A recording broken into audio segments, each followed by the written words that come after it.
Adam here at Six Silver Seals to talk with you a little bit about the sun's upcoming transit of Gemini. That's right, Taurus season is almost over. Don't feel bad if you're a little or more than a little surprised by that, because what with COVID 19 ravaging the world, time is even more illusory than usual lately. But as the sun closes in on its annual jaunt through the sign of the Twins, here's a short preview of what you can expect from the month ahead. As you've heard me say before, and quite often recently, what with all the planets moving through it, Gemini is an air sign. And as such, it tends to have kind of this air of the intellectual and the cerebral to it, like its siblings Libra and Aquarius. But Gemini specifically corresponds to the lovers in the tarot, which is an indicator of how it's different from the other air signs. So, in his journey through the major arcana, the lovers mark the first point in which the fool comes to know the other intimately, or as a complete and independent being like himself. It is the first real notion of the existence of an external duality. As such, the sun's transit through Gemini is characterized in the main by a heightened curiosity. We want to know more about the things that catch our eye, of which there will be many. We become more aware when the sun lights up the twins, how the things and people that we interact with point us not only to, but beyond those things themselves. Now, the whole thing about curiosity and the nature of its killing a cat, to borrow from the old saw, the curiosity that we have about every little moving part of existence while the sun is here also tends to scatter our focus and our energies. And again, because of that desire to engage the other intimately, we also become social butterflies to some degree during this time. Now, that's going to vary from person to person, your own tendencies and habits and what have you. But during this time, there are some things that you can do and some things that you should do. One of which is to indulge your inner scholar. This is the perfect time to take up the study of something new, as long as you have the energy. But try real hard to make it just one thing, because one of the things you're also going to be dealing with is suffering from like the exact opposite of a one-track mind. Everything will be shiny and new, and everything will catch your eye.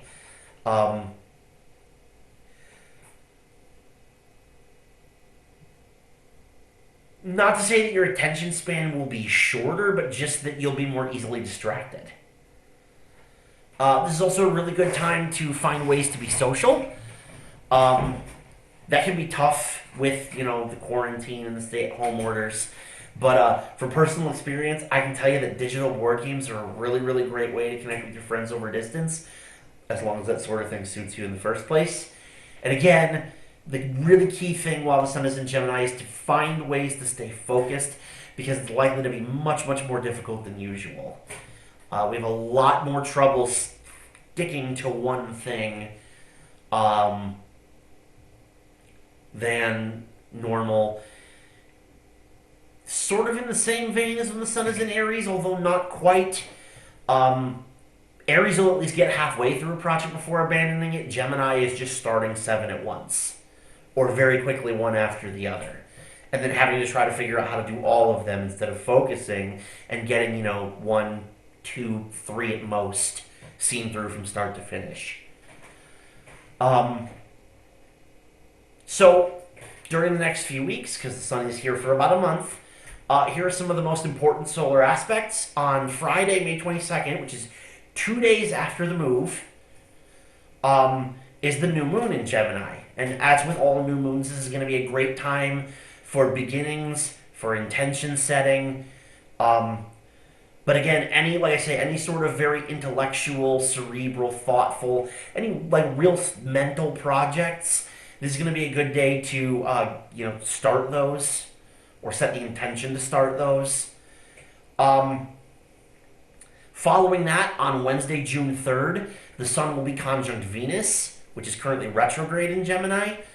So this will be a good day because it's retrograde Venus, this will probably be a better day to do research on a home improvement project than actually get involved in one. But like, start looking into it. Look into if you anything you can do to make your space prettier.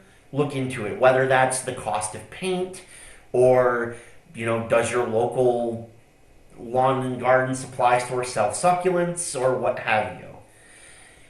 That's going to be the day to really look into it and figure out, like, all right, what kind of work am I going to have to put in when I actually get started on this?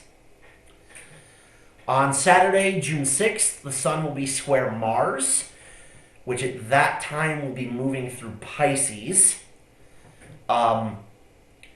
So, anytime the sun is square Mars, you want to avoid arguments. That is... Sorry, my inhaler fell on the floor. That is always easier said than done, but at least this time you have the advantage of Mars being in Pisces, where it's not all that strong. So the sun is definitely going to have the quote-unquote upper hand in this aspect, and it will be a little easier to sort of think through why your emotional response to something is what it is. Having said that, though, the nature of Mars in a water sign is that it'll sneak up on you. So, again, be careful. The last major aspect the sun will form while it's in Gemini will be on Thursday, June 11th, where it will square Neptune, which will also be in Pisces. And totally the opposite here. Neptune is in its home sign, much, much stronger.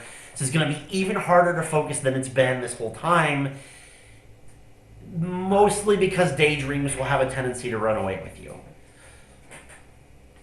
We'll talk a little bit more about these specifically as they roll a little bit closer, but for now it is important to remember that they're coming. But that is all for right now. I really hope that this preview of Gemini season is helpful for you. Please don't forget to check out Six Silver Seals on Patreon for more content like this, plus exclusive stuff you won't get anywhere else. And as always, stay safe and be kind to yourselves and each other. I'll see you next time.